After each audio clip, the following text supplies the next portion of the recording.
تو نبی رحمت صلی اللہ علیہ وآلہ وسلم پر درود پڑھنا، اللہ کے نبی علیہ السلام کا ذکر کثرت سے کرنا، یہ بھی آپ کے غموں کو بھلاتا ہے اور پریشانی کو حل کرتا ہے اللہ کے حکم سے۔ تو یہ عقیدہ توحید، اللہ پر ایمان، مضبوط ایمان، مستحکم ایمان، بغیر ڈگمگائے والا ایمان۔ اللہ کے نبی علیہ السلام نے کیا فرمایا پھر صدیق سے؟ صدیق لا تحزن ان اللہ معنا، لا تحزن، صدیق غم کیوں کرتے ہو؟ تمہیں کیا غم لاحق ہو گیا ہے؟ تم کیوں پریشان ہوتے ہو؟ ان اللہ معنا، جب اللہ ہمارے ساتھ ہے۔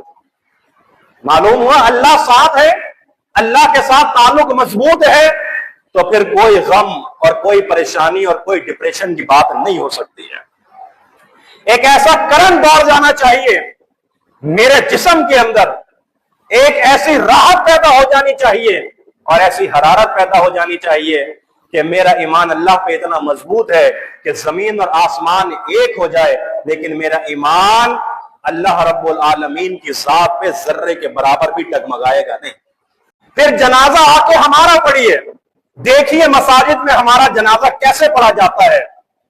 حالانکہ سری بھی جائز ہے، لیکن ہم بآواز بلند پڑھتے ہیں، اور بآواز بلند بھی اللہ کے نبی صلی اللہ علیہ وسلم کی حدیث سے ثابت ہے۔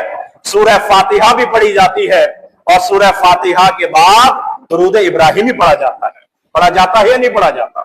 پھر آپ یہ غلط فہمیاں کیوں پیدا کرتے ہیں؟ ہم تو آپ سے کہتے ہیں کہ آپ چند سیکنڈوں کا جنازہ پڑھتے ہیں، سری جنازہ پڑھتے ہیں، خاموشی سے پڑھتے ہیں۔ اب آپ کیا کیا پڑھ رہے ہیں ہمیں معلوم نہیں، پیچھے لوگوں کو کچھ یاد بھی ہے کہ نہیں وہ بھی معلوم نہیں ہے۔ جنازہ ہمارا دیکھیے، نمازیں ہماری دیکھیے، نوافل ہمارے دیکھیے، عیدین کی نمازیں ہماری دیکھیے، اور اس جمعے کے دن درود شریف پڑھنے کی تلقین یہ ہماری سنیے کہ ہم یہ کہہ رہے ہیں کہ کثرت سے محمد مصطفیٰ صلی اللہ علیہ وسلم پہ درود پڑھتے رہیے، پڑھتے رہیے، پڑھتے رہیے۔